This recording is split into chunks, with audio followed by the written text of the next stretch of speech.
ప్రేక్షకులందరూ నమస్కారం.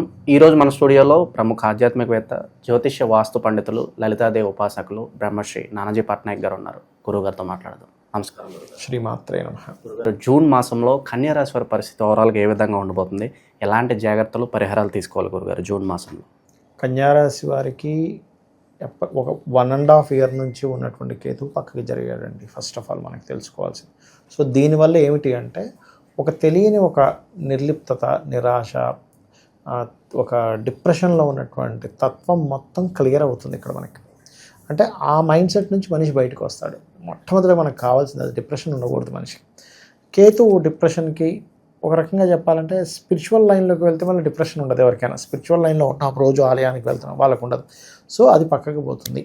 అది మెయిన్గా ఇది. ఇంకోటి ఏంటంటే వీళ్ళకి లాభస్థానంలో కుజుడు ఇంకొక వారం రోజులు ఉంటున్నాడు. వారం రోజుల తర్వాత మారుతున్నాడు. కాబట్టి ఏమిటంటే ఒక్క వారం దాటిన తర్వాత చేసేటువంటి వ్యాపారాలలో బాగుంటుంది. ఇప్పుడు ఏదైతే కొంచెం సిబ్లింగ్స్ వల్ల లేకపోతే సడన్గా ఉండేటువంటి లాసెస్ వల్ల పడుతున్నటువంటి ఇబ్బంది వారం తర్వాత నుంచి చాలా క్లియర్ అవుతుంది. ఇది జూన్ మాసంలో ఫస్ట్ వీక్ తర్వాత. ఈ వీడియో వింటున్నప్పటి నుంచి వారానికి కాదు, జూన్ మాసంలో ఫస్ట్ వీక్ తర్వాత. ఓకే, అదొకటి ప్రధానంగా. ఇక ఫైనాన్షియల్ మ్యాటర్స్ కనుక తీసుకుంటే శుక్రుడు తన స్వక్షేత్రాన్ని తను చూసుకుంటున్నాడు. ఎప్పుడైనా తన స్వక్షేత్రాన్ని తను చూసుకునేటప్పుడు వీళ్ళకి ఏదైనా క్రియేటివ్ రిలేటెడ్, ఫుడ్ రిలేటెడ్, వీటి మూలంగా ఫస్ట్ వీక్ తర్వాత నుంచి లేదా ట్రాన్స్పోర్టింగ్ రిలేటెడ్ వీటి ద్వారా ధనయోగం అనేటువంటిది అభివృద్ధి చెందనుంది అని చెప్పుకోవాలి. అయితే లగ్నం నుంచి వెళ్ళిపోయిన కేతువు పన్నెండులోకి వెళ్తున్నాడు. ఈ పన్నెండులోకి వెళ్ళి అక్కడ కుజుడు రావడం వల్ల, ఇప్పుడు ఇన్ని రోజులు 11లో ఉంటున్నాడు కదా కుజుడు, ఫస్ట్ వీక్ తర్వాత 12లోకి రావడం వల్ల తండ్రికి సంబంధించిన ప్రాపర్టీ విషయంలో తెలియని కొన్ని ఆటంకాలు, కొంత ఘర్షణలు ఉంటాయి. కాబట్టి అటువంటివి ఏమైనా ఉంటే ముందుగానే దాన్ని గుర్తుపెట్టుకొని, అదే దాన్ని జాగ్రత్తగా క్లియర్ చేసుకోవడం మంచిది. గురుగారు, శుభకార్యాల పరిస్థితి ఏంటి? కొత్త ఇల్లు కొనుక్కోవాలి, ఒక స్థలం కొనుక్కోవాలని అనుకుంటూ ఉంటారు, వాళ్ళ పరిస్థితి ఎలా ఉండబోతుంది? ఇక్కడ ఏంటంటేనండి 4వ అధిపతి కేంద్రంలో ఉన్నాడు. అంటే కన్యా లగ్నానికి గురువు చతుర్థాధిపతి, చతుర్థ సప్తమాధిపతి, ఉభయ కేంద్రాధిపతి అంటారు. అయితే ఆ ఉభయ కేంద్రాధిపతి మరొక కేంద్రంలో ఉన్నప్పుడు తన కేంద్ర స్థానాన్ని చూసుకుంటున్నాడు. ఎప్పుడైతే తన ఓన్ హౌస్ని తను చూసుకుంటాడో గురువు ఖచ్చితంగా గురుబలం అనేటువంటి చతుర్థం మీద ఉంది వీళ్ళకి. కాబట్టి ఈ రాబోయే 6 monthsలో, అంటే ఇది యాక్చువల్గా మనం జూన్ మాసం గురించి చెప్పుకుంటున్నాం, 6 months అక్కడ ఉంటాడు. తర్వాత కర్కాటకంలోకి వచ్చి మళ్ళీ వక్రించి వెనక్కి వెళ్తున్నాడు. కాబట్టి గృహం కొనుక్కోవచ్చు, అందులో ఎటువంటి డౌట్. ఏది గోచారంలో ఉన్న బలం. వీళ్ళ పర్సనల్ చార్ట్లో కనుక ఎవరికైనా ఎప్పుడైనా గుర్తుపెట్టుకోండి, జన్మజాతకంలో, ఎందుకంటే కన్యాలగ్నం వారు సహజంగానే లౌక్యం ఎక్కువగా ఉంటుందండి. వీళ్ళు ఏంటంటే ఏదైనా మేనేజ్ చేయగలరు అనే బలం ఉంటుంది కన్యాలగ్నం వారికి, కన్యవారికి. అయితే వీరికి ఎప్పుడైతే గురువు చూస్తుంటాడో వీళ్ళ పర్సనల్ చార్ట్లో కనుక 3rd house అంటే 3వ స్థాన ఫలితాలు, 6వ స్థాన ఫలితాలు, లేకపోతే 9వ స్థాన ఫలితాలు, ఇట్లా ఫలితాలు వచ్చేటప్పుడు మాత్రం, 11వ స్థాన ఫలితాలు వచ్చేటప్పుడు మాత్రం మీరు గృహం తీసుకునేటప్పుడు కాస్త చూసుకొని తీసుకోవాలి. బట్ వీళ్ళకి ఇప్పుడున్న గ్రహస్థితి మాత్రం అనుకూలంగానే ఉంది. అయితే డబుల్ ట్రాన్సిట్ అంటారు, అంటే శని గురువులు ఇద్దరూ చూస్తున్నారు చతుర్థ భావాన్ని. కాబట్టి ఎప్పటి నుంచో వీళ్ళు చేస్తున్న ప్రయత్నం ఇప్పుడు సఫలీకృతం అయ్యేటువంటి సమయంగా చెప్పుకోవచ్చు. అది ఓన్లీ గృహం ఒకటే కాదు, ఎడ్యుకేషన్ వైజ్గా కూడా వీళ్ళకి బాగుంటుందని చెప్పుకోవచ్చు డబుల్ ట్రాన్సిట్ వల్ల. ఎవరన్నా సహాయం అడిగినా వెంటనే డబ్బులు ఇస్తూ ఉంటారు, అలాగే షూరిటీలు పెడుతూ ఉంటారు. సో ఆర్థిక పరంగా ఎలా ఉండబోతుంది గురుగారు వీళ్ళకి? ఒకటేంటంటేనంటే ఇందాక నేను చెప్పినట్టుగా శుక్రుడు తన ఓన్ హౌస్ని చూస్తున్నందుకు ప్రాబ్లం ఏమీ లేదు. కాకపోతే ఇన్వెస్ట్మెంట్ చేసే విషయంలో కొంచెం చూసుకొని చేయాలి మొదటి 2 నెలలు కూడా, ఎందుకంటే కుజుడు కేతు కలిసి ఉంటున్నారు కదా, ముఖ్యంగా భూముల మీద. కాబట్టి ఆర్థికమైనటువంటి ఇంప్రూవ్మెంట్స్ అయితే కన్యా లగ్నం వారికి ఖచ్చితంగా బాగుందని మనం చెప్పవచ్చు, అందులో ఎటువంటి సందేహం లేదు. ఎందుకంటే మనకి 6వ స్థానంలో కూడా రాహు ఉన్నాడు. ఒక రకంగా చెప్పాలంటే 6వ స్థానంలో ఉండే గ్రహాలు కూడా మనకి ధన సంబంధించిన విషయాలను సూచిస్తూ ఉంటాయి. బికాజ్ ఆఫ్ నిత్య జీవితం అన్నమాట. 6th house పాపగ్రహం, అందులో ముఖ్యంగా రాహు కానీ, కుజుడు కానీ, శని కానీ ఉండడం మంచిదే. సో ఫైనాన్షియల్ గ్రోత్ వీళ్ళకి బాగానే ఉంది. బట్ ఫస్ట్ వీక్ దాటిన తర్వాత బాగుంటుంది. ఫస్ట్ వీక్ అంతా ఎలా ఉంటుందంటే ఫైనాన్స్ కోసమే కొన్ని ఘర్షణలు కూడా అవుతాయి. అది అన్నదమ్ములు వరుస వాళ్ళతో ముఖ్యంగా ఆయన వాళ్ళతోనే గొడవలు అవుతుంది. ఓకే, ఇక ఆరోగ్యపరంగా ఏదైనా జాగ్రత్తలు తీసుకోవాల్సిన అవసరం ఉందా గురుగారు? ఆరోగ్యపరమైన విషయాలు కనుక చూసుకుంటే ఇక్కడ మనం 6వ స్థానాన్ని తీసుకోవాలి. ఆరోగ్యపరమైన విషయాల కోసం 6వ అధిపతి 7వ స్థానంలోకి వెళ్ళి ఉన్నాడు. కాబట్టి మొదటి వారం కొంచెం బాడీ పెయిన్స్ లాంటివి వస్తుంటాయి. బాడీ పెయిన్స్, లేకపోతే పాదానికి మోకాలికి మధ్య భాగం కొంచెం కాలు లాగడం, ఇలాంటివి ఉంటాయి. కానీ పెద్ద పెద్దవి ఏముండదు, జస్ట్ పెయిన్స్ లాంటివి వచ్చే ఛాన్సెస్ అధికంగా ఉంది.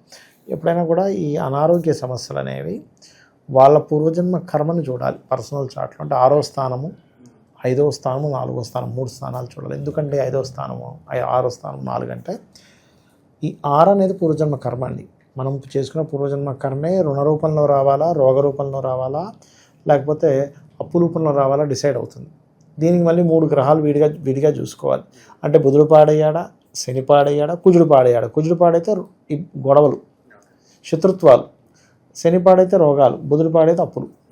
అయితే ఈ 3 ఎలా ఉన్నాయో చూసుకుంటూ మీకు ఏ మహాదశలు నడుస్తున్నాయి.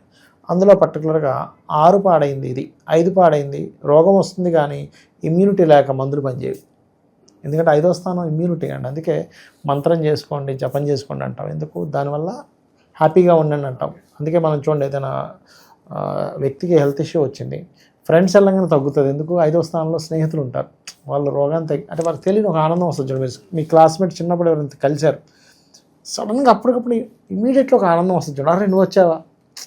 ఇప్పుడు మనం ఎంతమందిని రెగ్యులర్గా ఉండే ఫ్రెండ్స్ని కలిసినా మీ క్లాస్మేట్స్ 3వ తరగతి 5వ తరగతి చదువుకున్నప్పుడు 10వ తరగతి చదివిన ఫ్రెండ్స్ ఉన్నారనుకోండి, ఇది వేరే ఉంటుంది. చిన్ననాటి స్నేహితులు కలవడం వేరే ఉంటుంది. అందుకే ఎవరైనా హాస్పిటలైజేషన్ అయినప్పుడు కూడా చిన్ననాటి స్నేహితులు వెళ్తే మంచిదని చెప్తూ ఉంటారు. 4వ స్థానం ఎందుకు చూడాలి అంటే 4వ స్థానం ఇమ్యూనిటీని తగ్గిస్తుంది యాక్చువల్గా. అందుకని ఎప్పుడైనా ఎవరికైనా హెల్త్ ఇష్యూ వచ్చినా కూడా ఈ 4, 5 గ్రహాలు ఎలా ఉన్నాయి, 4, 5, 6 గ్రహాలు ఉన్నాయి, వాటికి దానాలు ఇచ్చుకుంటే తొందరగా తగ్గుతుంది. గురుగారు, ఇక విదేశాల్లో చదువులు కావచ్చు, వ్యాపారాలు కావచ్చు లాభదాయకమే అంటారా? వీళ్ళకండి నన్ను అడిగితే విదేశీ సంబంధించిన విషయంలో 12వ స్థానంలో కేతు వెళ్తున్నాడు కాబట్టి, అది కాకుండా కుజుడు కూడా వస్తున్నాడు కాబట్టి విదేశీ వ్యవహారాల విషయంలో 1కి 4 సార్లు ఇప్పుడు వెళ్ళడం కరెక్టా కాదా అని నిర్ధారణ చేసుకుని వెళ్ళడం మంచిది. తొందరపడి మాత్రం విదేశీ విషయాలు తొందరపడి చేయకూడదు. వాళ్ళ పర్సనల్ చార్ట్లో విదేశీ యోగం ఉంది, 2-12 combination, that is different. But గోచారం మాత్రం ఎప్పుడూ గోచారం ఒక 10-15% చెప్తుందండి. అది పెద్ద అనుకూలంగా అయితే లేదు. శత్రువుల నుంచి బాధలు కావచ్చు, శత్రువుల నుంచి ఇబ్బంది కావచ్చు, అనుకున్న వాళ్ళే నమ్మక ద్రోహం చేయడం, ఇలాంటి సంఘటనలు ఏమన్నా కనిపిస్తున్నాయి గురుగారు? మొదటి వారం కనిపిస్తున్నాయండి. ఎందుకంటే కుజుడిని శని చూస్తున్నాడు, శనిని కుజుడు పరస్పరం కోణస్థానాల్లోనే చూసుకుంటాడు. ఒక వారం చూసుకుంటారు, తర్వాత కూడా కుజుడు చూస్తాడు, కానీ ఎంతైనా కోణస్థాన దృష్టి వేరు. కాబట్టి నన్ను అడిగితే కొంతవరకు ఈ 6వ అధిపతి 7లో ఉన్నందుకు, కుజుడి యొక్క దృష్టి ఉన్నందుకు ఫ్రెండ్సే శత్రువులయ్యే సమస్య ఉంటుంటుంది ఈ టైం. ఎందుకు అంటే ఏ లగ్నానికి రానటువంటిది ఈ లగ్నానికి ఉంది. ఎందుకంటే 5వ అధిపతి 6వ అధిపతి ఒక్కరే అండి. అంటే స్నేహితులే శత్రువులు అయ్యేటువంటి యోగం ఉంటుంది వీళ్ళకి పాడైనప్పుడు. అదర్వైజ్ కొంతమంది మనం వింటూ ఉంటాం, చూడండి, నా స్నేహితుడు అనుకున్నానండి, బిజినెస్ పెట్టాం, వాడు ఇట్లా శత్రుత్వంగా మారతాడని నేను అనుకోలేదు అంటూ ఉంటాను. అది కారణం. సో ఆ మొదటి వారంలో గురుగారు కొత్త పరిచయాలు కూడా ఎదురయ్యే అవకాశం కనిపిస్తుంది. కొత్త పరిచయాలంటే వీళ్ళకి ఒకటేనండి, స్పిరిచువల్ లైన్లో ఉండేవాళ్ళు కొత్తగా ఎవరైనా పరిచయం అవుతారు ఈ టైంలో. ఓకే. అలాగే ఇష్టపడిన వారిని వివాహం చేసుకోవాలనే ప్రయత్నం కూడా ఇప్పుడు కొంతవరకు ఫలిస్తూ ఉంటుంది. దానివల్ల కొన్ని గొడవలు కూడా వస్తాయి, దట్ ఈస్ డిఫరెంట్ థింగ్. అది ఇంకోటి ఏంటంటే, ఒకప్పుడు ఏదైనా ఒక సంబంధం అనుకున్నాము, ఆ సంబంధం మళ్ళీ వచ్చింది, మళ్ళీ వాళ్ళు అడుగుతున్నారు, ఇలాంటివి వింటారు ఈ టైంలో వివాహం విషయంలో. కొన్ని పనులు ప్రారంభిస్తారు, అది దాని మీద హోప్స్ పోతాయి, ఇంకా జరగదులే అనుకుని వదిలేస్తూ ఉంటారు. అలాంటివి ఏమన్నా మళ్ళీ రెజ్యూమ్ అయ్యే అవకాశం అన్న కనిపిస్తుంది? ఉందండి. ఎందుకంటే ఇప్పుడు ఇంతకాలం వీళ్ళ కేతు లగ్నంలో సంచరించాడు, రాశి 6 లగ్నం అనుకోండి.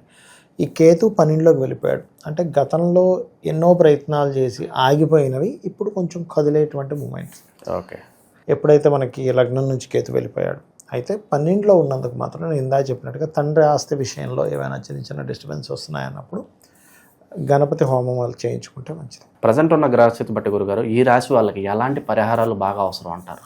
ఒకటేనండి, కన్యా లగ్నం వారు లేదా కన్యా రాశి వారు ఎప్పుడూ కూడా వెంకటేశ్వర స్వామి ఆరాధన చేయడం లైఫ్ లాంగ్ రెమెడీ. అది ఇంకా లైఫ్ లాంగ్ అనమాట. ఒక్కొక్క జాతకానికి ఒక్కొక్కటి ఉంటుందండి. పర్సనల్ చార్ట్ తీసుకుంటే మీ పంచమాధిపతి ఎవరు, ఎక్కడ వెళ్ళి కూర్చున్నాడు, ఎవరు ఫైనల్గా పంచమాన్ని కంట్రోల్ చేయగలరని ఉంటుంది.